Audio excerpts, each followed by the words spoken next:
I'm Edie Lush, and I'm here in the Hub Culture Pavilion in Davos. Very pleased to be joined by the director of my favorite museum, Martin Roth.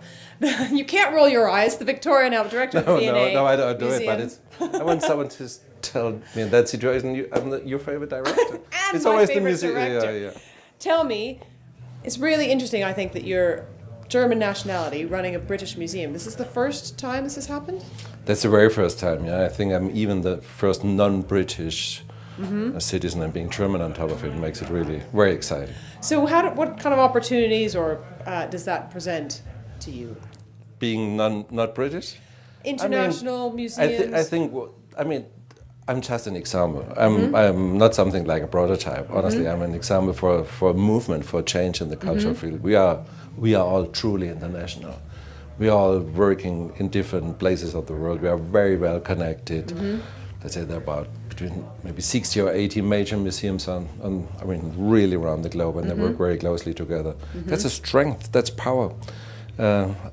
First of all, it's all about history and heritage, but at the same time, we somehow develop the future.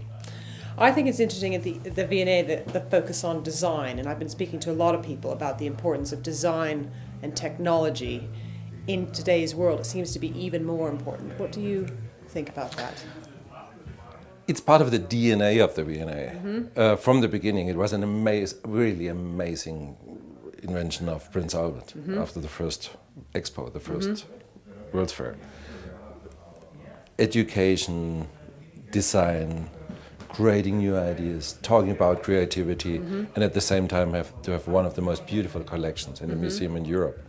And both together, the overlaps create this kind of very, very, I'd say that, productive tension, and that's what we have in the V&A. We had that in the past, and we have it today. Sometimes not really exciting, and sometimes it's just amazing. I'm a bit worried of just the creativity thing, because the V&A can more. It's creative, but we can talk about process, we can talk about the making, we can talk about engineering.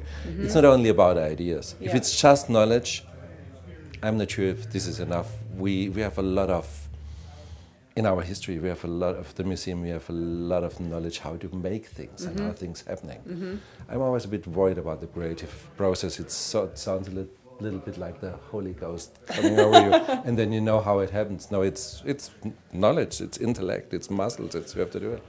Briefly, and of course it's a massive topic, but what role do you think museums play in cities these days? It's a massive topic. I think we all around the globe invested a lot of energy in the political change and the new world order after 1988, 89, Perestroika, end of the Cold War.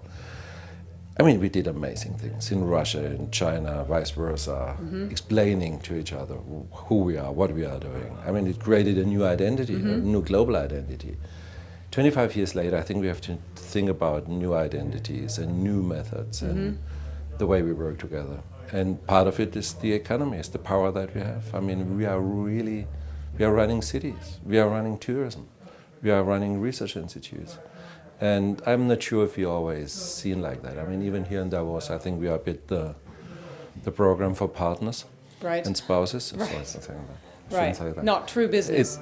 We are the entertainment guys. Right. But I think we are quite powerful, and we can offer more. It's not that I feel we are underrated, but we can offer more, we know more, and I hope in one of the next years we can show that. Martin, thank you so much for stopping by the Hub Culture Pavilion here in Davos, and I'm Edie Lush.